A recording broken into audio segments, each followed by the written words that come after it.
La conférence de presse du jour se tient dans le cadre du lancement des activités du mouvement citoyen et numérique, la jeunesse au pouvoir. Pourquoi la jeunesse au pouvoir? Pourquoi la jeunesse africaine au pouvoir? Quels sont le contexte, la pertinence et la justification de la création de notre organisation? Quels en sont les objectifs? Voici autant d'interrogations auxquelles nous vous apporterons des éléments de réponse précis au cours de nos échanges à venir. Je m'en vais maintenant vous donner le déroulé de la cérémonie qui s'articulera en trois grands temps majeurs. Vous aurez premièrement le discours qui sera prononcé par le président de la jeunesse africaine au pouvoir, en l'occurrence M. Mbaya Nguessan-Landry.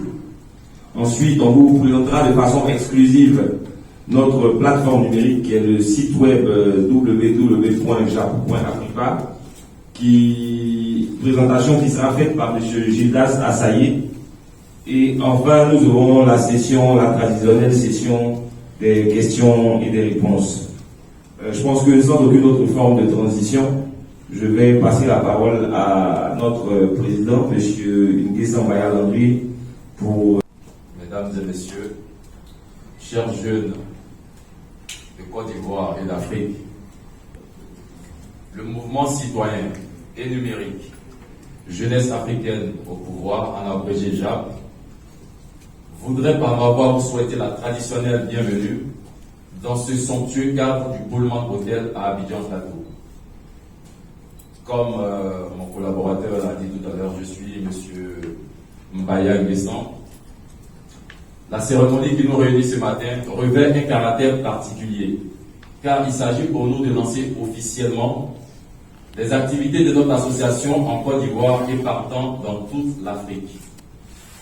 En effet, nous voyons très grand pour la jeunesse africaine et c'est malheureusement à tort que beaucoup de nos politiques prennent le fâcheux parti de toujours décider à la place de cette jeunesse qui a pourtant beaucoup à apporter en vue de relever les grands défis qui attendent l'Afrique.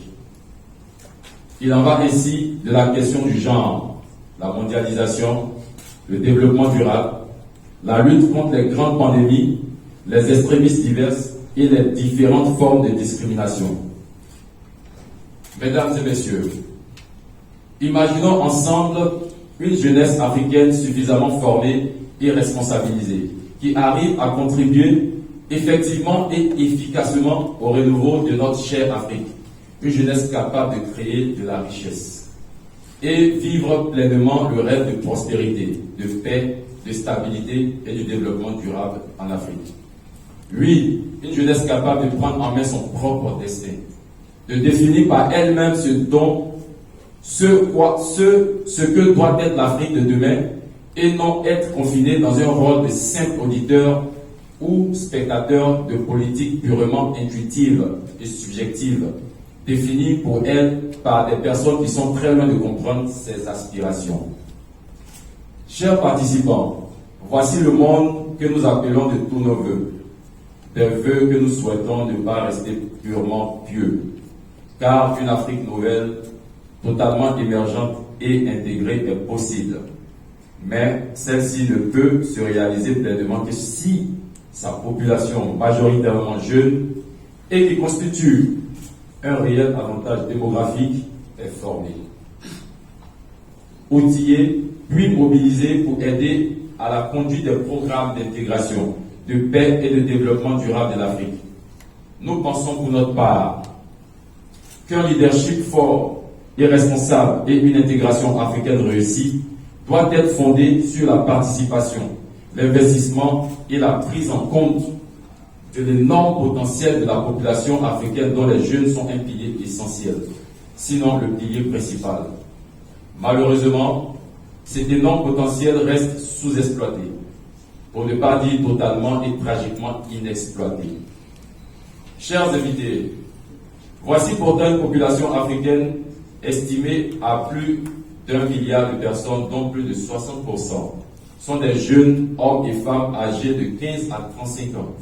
Une vraie force de consommation qui n'espère qu'une seule chose, avoir un réel pouvoir d'achat. Malheureusement, la grande majorité de cette jeunesse africaine reste toujours confrontée au chômage, au sous-emploi, au manque de compétences ou de qualifications dans des domaines stratégiques, à un manque d'accès aux capitaux et aux crédits, à une insuffisance d'informations liées à la santé et notamment les diagnostics, les traitements et les soins aux personnes vivant avec le VIH et d'autres formes d'infection. La situation est encore pire chez les jeunes vivant en milieu rural, qui, faute de formation et d'accès au financement, n'arrivent pas à développer le potentiel agricole de nos pays. Mesdames et messieurs, permettez-moi de m'arrêter un petit moment sur la question du chômage des jeunes africains. Car sans la résolution de cette épineuse problématique, ce qui fait la force du continent africain restera malheureusement non plus son plus grand handicap. En effet, selon la Banque africaine de développement, le taux de chômage en Afrique subsaharienne est de 6%, alors que 6 des 10 économies à la croissance la plus rapide du monde se trouvent dans cette région. Ce taux peut ne pas sembler très élevé par rapport à la moyenne mondiale d'environ 5%. Mais dans la plupart des pays africains, le chômage des jeunes est au moins 2 fois supérieur à celui des adultes.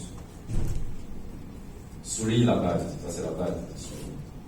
Selon la Banque mondiale, les jeunes représentent 60% de l'ensemble des chômeurs africains. C'est-à-dire 60% de l'ensemble des chômeurs africains. En Afrique du Nord, le taux de chômage des jeunes atteint 30%. Au Botswana, en République du Congo, au Sénégal, en Afrique du Sud et dans plusieurs autres pays, la situation est encore plus préoccupante. Les jeunes femmes sont plus durement touchées. La BAD a constaté que dans la plupart des pays d'Afrique subsaharienne et dans tous ceux de l'Afrique du Nord, il est plus facile pour les hommes que pour les femmes d'obtenir un emploi à niveau d'expérience ou de compétences égales. Les statistiques du chômage en Afrique ne tiennent pas compte des emplois précaires et du sous-emploi dans les secteurs informels. Le sous-emploi ne constitue pas une solution à la pauvreté. Bien au contraire, c'est là une réalité inacceptable pour un continent possédant une réserve aussi impressionnante de jeunes talentueux et créatifs. Chers invités, à côté de ce tableau peu reluisant, il y a toutefois des initiatives encourageantes, aussi bien au plan national qu'international, qu'il convient de relever. Par exemple, au niveau national, certains gouvernements essaient tant bien que mal d'impliquer les jeunes dans le processus politique et la prise de décision. En témoigne la création du Parlement national de la jeunesse, de même que la nomination de jeunes à des postes de responsabilité, puis leur consultation sur des politiques et programmes affectant leur vie. Au niveau régional et continental, outre l'adoption de politiques et programmes en faveur de la jeunesse, des réseaux de jeunes ont été établis à l'instar de l'Union panafricaine de la jeunesse qui sert de canal pour l'engagement des jeunes, la promotion de leurs perspectives et surtout leur intégration dans les politiques stratégiques et programmes nationaux, régionaux et continentaux. Par ailleurs, la Charte de la jeunesse, qui est entrée en vigueur le 8 août 2010, est un cadre global qui traite des droits et devoirs des jeunes. Elle constitue également le contrat social entre l'État et les jeunes et répond aux besoins prioritaires pour leur autonomisation et leur développement. Enfin, elle vise à renforcer l'autonomisation des jeunes. Chers invités, beaucoup d'analystes estiment qu'il existe une autre raison de s'intéresser davantage à la jeunesse africaine. Avec 200 millions d'habitants âgés de 15 à 24 ans, l'Afrique a la population la plus jeune au monde. Selon le rapport Perspectives économiques en Afrique établi en 2012, notamment par la Banque africaine de développement, le Programme des Nations Unies pour le développement, la Commission économique pour l'Afrique et l'Organisation des coopérations et de développement économique des pays industrialisés, ce chiffre devrait doubler d'ici à 2045. Vous l'aurez constaté, mesdames et messieurs, l'Afrique a une démographie très dynamique dont la jeunesse constitue malgré tout son principal atout. Et cette jeunesse, que fait-elle face aux inerties, aux pesanteurs sociales? Eh bien, elle innove. En effet, les jeunes inventent des nouveaux dispositifs d'expression collective, notamment des mouvements qu'ils estiment davantage représentatifs des problèmes qu'ils rencontrent ou de nouvelles modalités de mobilisation, surtout sur les réseaux sociaux. De manière plus générale, la conception et la pratique de l'engagement sont renouvelées par les outils numériques qui facilitent l'émergence de nouveaux modèles d'engagement citoyen, souvent portés par des jeunes en dehors des cadres traditionnels. Le numérique permet de créer des liens, de s'informer en temps réel, d'organiser à distance des événements, comme des mobilisations à distance, de toucher des centaines, voire des milliers et des personnes en des laps de temps très réduits. Un peu comme la couverture de la présente cérémonie, qui, j'en suis convaincu, est relayée en live par certains sur les réseaux sociaux. Au passage, rappelons-nous, le printemps arabe en Afrique du Nord, le mouvement des Indiens en France et plus récemment, la mobilisation de la jeunesse afro-américaine contre les violences policières aux États-Unis en sont les meilleures illustrations. N'oublions pas non plus ce que l'on peut appeler le féminisme 2.0, par exemple, qui permet une organisation horizontale et ultra-participative. La relation particulière des jeunes avec les technologies numériques, dont ils tendent à se saisir efficacement, peut véritablement infuser un dynamisme démocratique nouveau en Afrique, en complétant puis améliorant les processus traditionnels. Toutefois, face à des structures de la société civile et des institutions de participation à la vie collective mal adaptées, à nos pratiques de socialisation dominées par les générations anciennes et trop fermées, nous jeunes dans l'ensemble, nous sommes tentés par le repli sur nous-mêmes. Il est pourtant de notoriété publique qu'une rupture trop longue entre la jeunesse et les cadres de vie et d'expression collective est inéluctablement source d'instabilité sociale et partant constitue un frein au développement économique des nations. Les exemples sur le continent et même ailleurs pour illustrer cet état de fait sont légion. Ce constat dressé appelle par conséquent à une réaction urgente et forte afin de répondre à l'insuffisance et à l'inadaptation de l'offre existante en matière de dispositifs d'engagement et d'expression à la vie collective pour les jeunes. D'où la naissance du mouvement citoyen et numérique, la jeunesse africaine au pouvoir. Parce qu'il appartient aujourd'hui à nos jeunes d'inventer les formes nouvelles que nous voulons donner à notre engagement. La jeunesse africaine au pouvoir, JAP, est un mouvement citoyen et numérique qui poursuit une ambition: remettre les jeunes africains partout sur le continent au cœur du débat public. Bien plus qu'un mouvement qui additionne uniquement des individus, JAP est un rassemblement de jeunes hommes et femmes qui partagent une sorte de valeurs et principes, entre autres la volonté de travailler au bien-être économique et social des communautés. Condition sine qua non pour la construction d'une société humaine plus forte et plus prospère. Regroupant des jeunes aux origines, aux trajectoires, aux aspirations, aux représentations et modes de vie divers et variés, JAP est une organisation citoyenne qui se veut être la plateforme par excellence offrant la possibilité aux jeunes de vivre pleinement leur citoyenneté et de faire entendre leur voix selon les modalités les mieux adaptées à leurs aspirations et à leur mode d'action. À cet effet, nous encourageons et valorisons toutes les pratiques d'engagement citoyen de la jeunesse, que ce soit dans le bénévolat ou le volontariat classique, ou sous des modalités moins formelles ou plus innovantes, en l'occurrence les cadres d'expression numérique. La jeunesse africaine est connectée au monde. Le taux de pénétration en forte croissance d'Internet sur le continent l'atteste. Beaucoup plus éduqués, plus internationales, plus connectés sur les réseaux sociaux, les jeunes expriment des attentes fortes quant aux choix politiques et sociaux de leurs pays respectifs. Pour épouser ces nouveaux dispositifs d'expression collective et ces nouvelles modalités de mobilisation des jeunes, la jeunesse africaine au pouvoir a conçu une plateforme d'expression dénommée JAP.Africa, qui sera présentée tout à l'heure par M. Gilda Sassaye, notre média manager. Notre outil numérique qui permettra de créer des liens entre ces utilisateurs, de s'informer en temps réel, d'organiser à distance des événements, etc., avec pour avantage de favoriser une organisation horizontale et ultra participative. C'est une plateforme d'expression numérique, c'est une plateforme de collecte de données qui correspond exactement aux habitudes et aux us, aux coutumes des jeunes. Mesdames et messieurs, chers décideurs, militons ensemble pour une jeunesse africaine responsable et engagée, pour une Afrique plus forte. Je vous remercie.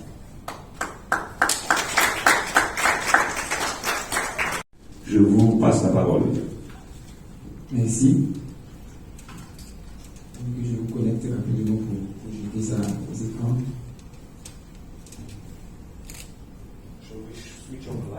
Ok. JAP est un mouvement citoyen et numérique. Alors, concernant le numérique, nous avons conçu un site internet adapté aux jeunes. D'abord, à quoi sert le site? Le site sert à communiquer. Le site sert à échanger avec le jeune qui viendra le visiter. Alors, quand on parle d'expression, on parle de conversation. Et le site est adapté pour la conversation.